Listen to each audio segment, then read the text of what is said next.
20-й день, юбилейный. Сегодня прогрунтовали стены, приходил Антон, помог, закрасили стены, поэтому уже эта часть готова. Как раз вчера он сделал пол, и он сегодня уже высох, перенес некоторые вещи.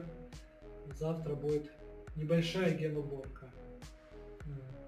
И повесил наконец-то логотип.